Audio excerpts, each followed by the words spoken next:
Hello everyone and welcome to our YouTube channel Precise Physics. अब तक हमने friction के बारे में काफ़ी कुछ पढ़ा हमारी प्रीवियस वीडियो के अंदर। काफ़ी कुछ नहीं कहूँगा, हाँ थोड़ा बहुत आइडिया हमने लिया कि फ्रिक्शन बेसिकली है क्या, फ्रिक्शन कितने टाइप का होता है, कैसे स्टैटिक एंड जो हमारा काइनेटिक फ्रिक्शन है वो काम करते हैं। इसी चीज के ऊपर बेस्ड आज हम पढ़ने वाले हैं लॉज ऑफ फ्रिक्शन। आज हम देखेंगे लॉज ऑफ फ्रिक्शन। अब हर चीज के जो नियम हैं वो पढ़ना बहुत जरूरी है, पर डरना नहीं है क्योंकि जो हमने पढ़ा है उसी से हम इसको निकालेंगे। तो सबसे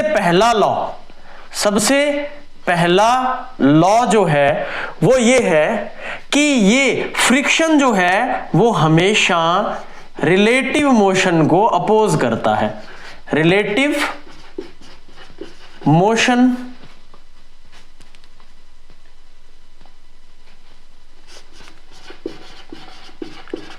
को अपोज करता है और अप्लाइड फोर्स के ये हमेशा अपोजिट होता है। कौन? फ्रिक्शन। तो ये हो गया फर्स्ट लॉ। रिलेटिव मोशन को अपोज करता है यानी मोशन नहीं होने देता, पहली बात। उसी में मोशन क्यों नहीं होने देता? क्योंकि फोर्स हम आगे लगा रहे हैं मोशन करने के लिए, बट ये उस फोर्स के अपोजिट डायरेक्शन में लग रहा है और वो उस फोर्स को, उसका मैग्नीट्यूड जो है उसके प्रभाव को कम कर रहा है, उसके इफेक्ट को कम कर रहा है, जिसके कारण हमारा जो भी ऑब्जेक्ट है जो मोशन में आना चाहता है वो रुक जाएगा या धीरे हो जाएगा। अगर मैं बात करूं सेकंड लॉ की, तो सेकंड लॉ जो है वो ये है कि it does not depend upon the area of surface in contact. यानी ये किस पे डिपेंड नहीं करता? ये एरिया पे डिपेंड नहीं करता। इसको कोई मतलब नहीं है कि टंकी नीचे से पूरी की पूरी धरती के साथ चिपकी हुई है या टंकी नीचे से कर्व्ड है, जैसा मर्जी हो, इसको उस चीज से कोई फर्क नहीं पड़ता। एक इसी के अंदर अगर मैं एक एग्जांपल की बात करूं तो सिंपली अगर हम दो बॉक्स की बात करें, ये एक फ्रिज है, सपोज एक फ्रिज है, ठीक है, और ये जो है एक टीवी है।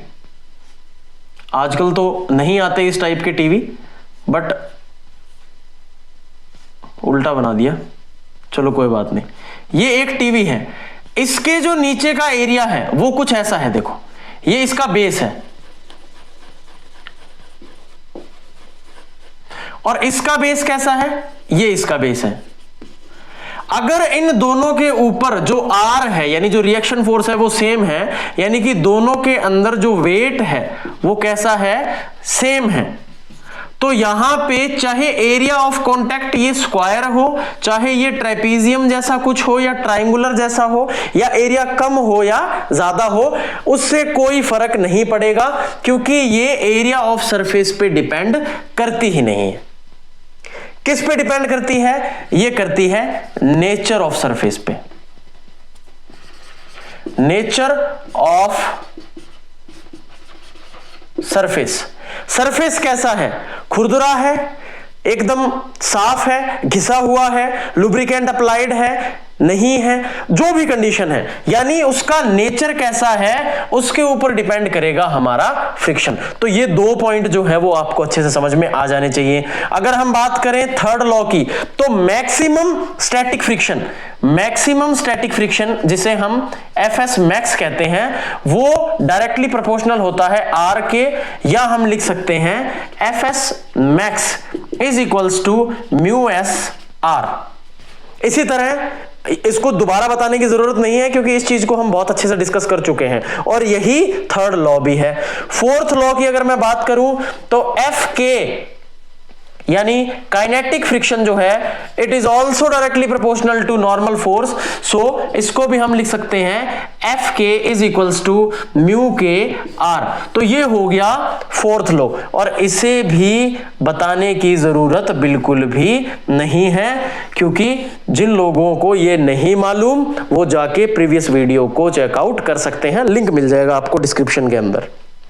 तो ये 4 लॉज हैं, ये 4 लॉज हैं फ्रिक्शन के।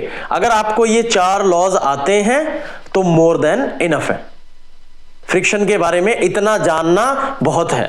फ्रिक्शन की डायरेक्शन क्या होगी, फ्रिक्शनल फोर्स की डायरेक्शन कितनी होगी, मैग्नीट्यूड कितना होगा, किस डायरेक्शन में लगेगा, 2 चीजें ये हो गई, किस चीज पे डिपेंड कर रहा है, बस इससे ज्यादा हमें कुछ भी समझना नहीं है। अब हम आगे बढ़ते हैं और देखते हैं कि एंगल ऑफ फ्रिक्शन क्या होता है। एंगल ऑफ फ्रिक्शन क्या होता है?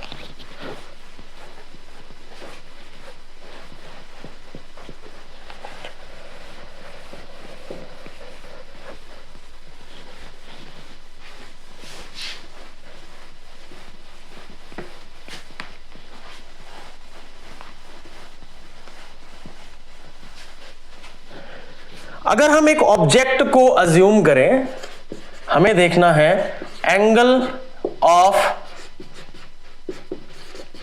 फ्रिक्शन। हम अज्यूम करते हैं कि कोई ऑब्जेक्ट है वो कुछ इस तरह से एक सरफेस के ऊपर रखा हुआ है। सपोज ये एक बॉक्स है, ये एक बॉक्स है और इसे हमने एक सरफेस के ऊपर रखा है। अब हम क्या करते हैं, हम इस सरफेस को मूव करवाने की कोशिश करते हैं, यानी यहां इस डायरेक्शन में हम इसके ऊपर लगाते हैं फोर्स। जब हम फोर्स इसके ऊपर लगाएंगे तो इसके अपोजिट डायरेक्शन में हमेशा यहां स्टैटिक फ्रिक्शन आपको देखने को मिलेगा। तो हम कंडीशन ले रहे हैं कि जस्ट मूव करने से पहले, तो यहां पे ये किसके बराबर था, एफएस मैक्स के, static friction, maximum static friction की कंडीशन को इसने अचीव कर लिया है। हम उतना फोर्स अप्लाई कर रहे हैं जो किसके बराबर है, मैक्सिमम स्टैटिक फ्रिक्शन के। इस बॉक्स का अगर जो मास है वो m है, तो इसका जो वेट होगा वो किसके बराबर होगा, mg, और इसके ऊपर जो नॉर्मल फोर्स लग रही होगी वो किसके बराबर होगी, r के। तो एंगल ऑफ फ्रिक्शन क्या है, एंगल ऑफ फ्रिक्शन इसे लैम्डा से रिप्रेजेंट किया जाता है, और इसकी डेफिनेशन आपको याद करने की जरूरत नहीं है, इसको बस आपको समझना है कि ये बेसिकली चीज क्या है। ये नॉर्मल फोर्स वेक्टर है, ये स्टैटिक फ्रिक्शन फोर्स जो है उसका वेक्टर दिया हुआ है। अगर हम इन दोनों वेक्टर्स का वेक्टर सम करके इनका रिजल्टेंट निकाल लें, हम क्या कर लें, इन दोनों वेक्टर्स का यानी normal force vector and frictional force vector का अगर हम वेक्टर सम कर दें तो वो कुछ इस तरह से बीच में उसका रिजल्टेंट आएगा। और मैं यहां से इस पॉइंट को O और इस पॉइंट को P कंसीडर कर लेता हूं। ये जो OP वेक्टर है, OP वेक्टर है, ये क्या है, ये रिजल्टेंट वेक्टर है, रिजल्टेंट वेक्टर है। कहां से आया ये रिजल्टेंट वेक्टर, ये आया है R vector plus FS max vector से। अगर मैं इस OP वेक्टर, इस OP वेक्टर और यहां पे R वेक्टर के बीच में अगर मैं एंगल को देखूं, यानी ये एंगल, बेसिकली ये जो एंगल है ये किसके बराबर होता है, लैम्डा के। तो सिंपली आप कुछ इस तरह से इसे डिफाइन कर सकते हो कि the angle between the resultant vector of normal force and static frictional force and normal force vector is equals to angle of friction. तो यहां से ये जो एंगल है इसे अगर हम एंगल PO, और सपोज यहां मैं इसको स्मॉल a से रिप्रेजेंट कर देता हूं, POA, तो ये एंगल किसके बराबर हो जाएगा, एंगल ऑफ फ्रिक्शन के। फाइंड आउट कैसे करें, तो यहां से हम एक ट्रायंगल बना लेते हैं। अगर मैं इसके ऊपर एक नॉर्मल इस तरह से ड्रॉ करता हूं तो ये मेरा ट्रायंगल बन गया OPA। In triangle OP and A मैं ये देखता हूं कि ये एक राइट एंगल ट्रायंगल है जिसके अंदर ये वाला एंगल किसके बराबर है, लैम्डा के। लैम्डा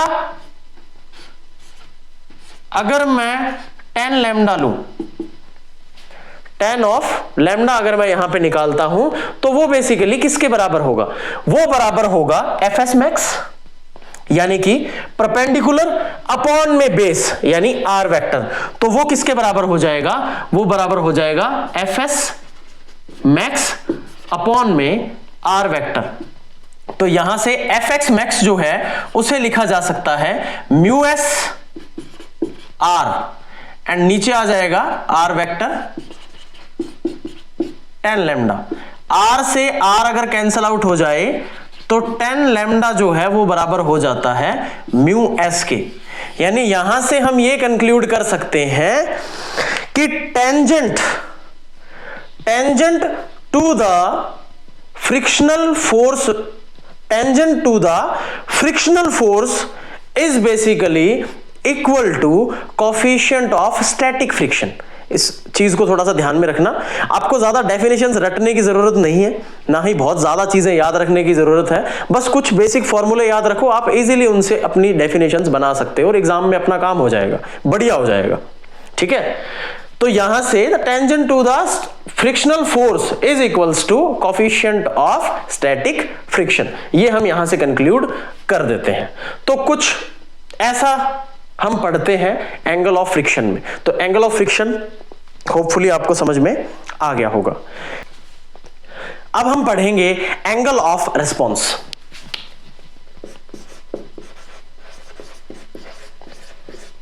एंगल ऑफ रिस्पॉन्स यानी वो एंगल जिसके ऊपर अगर हम कि कोई ऑब्जेक्ट को एक स्लाइडिंग सरफेस के ऊपर रख देते हैं तो उस एंगल के ऊपर वो रिस्पॉन्स करे कुछ, यानी वो मूव करना शुरू कर दे, उस पर्टिकुलर एंगल को हम कहते हैं एंगल ऑफ रिस्पॉन्स।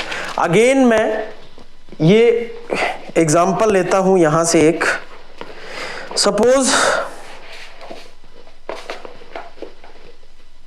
ये एक सरफेस है, फिलहाल ये सरफेस जो है वो स्ट्रेट है और इसके ऊपर मैंने कुछ इस तरह से इस दूसरी सरफेस को, इस दूसरे ऑब्जेक्ट को रख दिया है। मेरे हाथ के साथ में ये जो बुक है ये फिलहाल 0 डिग्री बना रही है, यानी यहां पे कोई भी एंगल मुझे देखने को नहीं मिल रहा। अब मैं क्या करता हूं, धीरे धीरे मैं इस बुक को टिल्ट करना शुरू कर देता हूं। जब मैं इस बुक को एक साइड से ऊपर करना शुरू करूंगा तो अब देखो एक एंगल बन चुका है। अगर नीचे हम एक्सिस की बात करें तो उसके साथ एक साइड से बुक काफी उठ चुकी है, बट स्टिल जो ऊपर छोटी बुक है वो मूव करना शुरू उसने नहीं किया। हम थोड़ा और ऊपर जब इसको करते हैं तो ये नीचे आ जाती है, यानी इस एंगल के ऊपर ये जो मेरी छोटी वाली किताब है इसने मूव करना शुरू कर दिया। तो वो एंगल यहां पे, ये जो कुछ एंगल होगा इसके बीच में, ये जो एंगल था इस एंगल पे जस्ट इसने मूव करना शुरू किया। जब किसी स्लाइडिंग सरफेस के ऊपर दूसरा ऑब्जेक्ट जस्ट मूव करना शुरू करता है उस पर्टिकुलर एंगल को हम कहते हैं एंगल ऑफ रिस्पॉन्स। तो एंगल ऑफ रिस्पॉन्स क्या है, अगर एक स्लाइडिंग सरफेस है और इस स्लाइडिंग सरफेस के ऊपर ये जो थीटा एंगल है, मैं इसे थीटा नॉट से डिनोट कर देता हूं, मान लेते हैं कि ये जो थीटा नॉट है यही है मेरा एंगल ऑफ रिस्पॉन्स। और इस एंगल के ऊपर जस्ट अभी क्या हुआ है कि कोई ऑब्जेक्ट रखा था पहले जो कि स्टैटिक था यानी मूव नहीं कर रहा था, और बस अब ये एंगल हुआ ही है और इसने जस्ट ही मूव करना शुरू किया है। तो क्या होगा, यहां से ये ऑब्जेक्ट जो है इसके ऊपर फोर्स लगेगी इस डायरेक्शन में नीचे की तरफ, ये नीचे जाएगा। अब हमने एक चीज पढ़ी है, फ्रिक्शन हमेशा उल्टा चलता है, ये पैदा ही उल्टा हुआ है। इसका मतलब ये डब्बा जब नीचे जाना चाहता है तो फ्रिक्शन किस साइड में लगेगा, फ्रिक्शन ऊपर की तरफ लगेगा। मैं स्टैटिक फ्रिक्शन या स्टैटिक मैक्स लिख सकता हूं यहां पे, क्योंकि हम जस्ट उस सेकंड की बात कर रहे हैं जहां पे हमने एफएस मैक्स को ओवरकम किया है। ठीक है, तो यहां पे फ्रिक्शन उस साइड लग रहा है, फोर्स नीचे लग रही है, और रिएक्शन जो है वो मैं हमेशा बता चुका हूं कि इसके नॉर्मल यानी परपेंडिकुलर हमेशा रिएक्शन फोर्स लगेगी। तो आर इस तरह से ऊपर लग रहा है, बट एमजी कैसे लगेगा, सोचने वाली बात है। एमजी कैसे लगेगा, अगर हम कुछ अच्छा एग्जाम्पल मिल जाए तो ज्यादा बेटर होगा आई गेस। तो प्रस्तुत है हम एक फिर से एक छोटा सा सस्ता एग्जाम्पल लेके, पर असरदार है, काम चल जाएगा। तो हम यहां पे इसको समझाने की कोशिश कर रहे हैं कि इसके नीचे वेट किस तरह से लगेगा। देखो फिलहाल ये जो सरफेस है, मैं ये लेट कर लेता हूं कि इसके नीचे जो वेट है वो कुछ इस तरह से अर्थ की तरफ नीचे लग रहा है, यानी एकदम नीचे की तरफ। अगर अब मैं इस सरफेस को टिल्ट कर दूं यानी मूव कर दूं, तो होना क्या चाहिए था, नॉर्मल तो इसके साथ मूव हो गया था, बट यहां पे जो वेट है वो अभी भी कहां लग रहा है, सीधा ही है। यानी यहां से होना क्या चाहिए था, ये जब सीधा था तब भी ये सीधा था, अगर हम इसको टेढ़ा कर रहे हैं तब भी ये सीधा है, पर होना इसको कुछ ऐसे चाहिए था, पर ऐसे तो नहीं हुआ। हुआ कैसे, ये सीधा रहा। इसका मतलब यहां पे इसके अंदर जो वेट लगेगा वो कहां लगेगा, नीचे की तरफ, इस तरह से, ऐसे नहीं लगेगा। लगना कैसे चाहिए था, तभी हम बैलेंस कर पाते अगर वो सीधा होता तो, पर एक्चुअल में लगेगा कैसे, एकदम नीचे की तरफ, स्ट्रेट लाइन। तो यहां पे एक जो सोचने वाली चीज ये है कि जितने एंगल के साथ में हमारा ये सरफेस उठेगा, उतने ही एंगल के साथ में हमारा जो वेट है वो इस स्ट्रेट, इस नॉर्मल के साथ में वो वेट हमारा दूर होता जाएगा। ये दोनों एंगल हमेशा सेम होंगे। आप इस एक्सपेरिमेंट को सिंपली घर पे परफॉर्म करके भी देख सकते हो, ये आपको हमेशा सेम ही नजर आएगा। अगर ये एंगल थीटा है तो मैं यहां से इसके वेक्टर कंपोनेंट कर लेता हूं, और कंपोनेंट करने हमने सीखे थे रिजोल्यूशन ऑफ वेक्टर्स में। तो इस वेक्टर को जो थीटा के साथ वाला होता है उसे बोला जाता है mg cos थीटा नॉट, और जो वेक्टर से दूर होता है इसे बोला जाता है mg sin थीटा नॉट। तो ये बात आपके समझ में अच्छे से आ जानी चाहिए। अब हम कॉन्करेंट फोर्स वाला अप्लाई करते हैं फंडा। उसमें हमने देखा था कि जिनकी लाइन ऑफ एक्शन सेम है उनको हम एक साथ लिख सकते हैं। तो यहां पे लाइन ऑफ एक्शन किस किस की सेम है भाई, इधर से ये जो फोर्स जा रही है एफ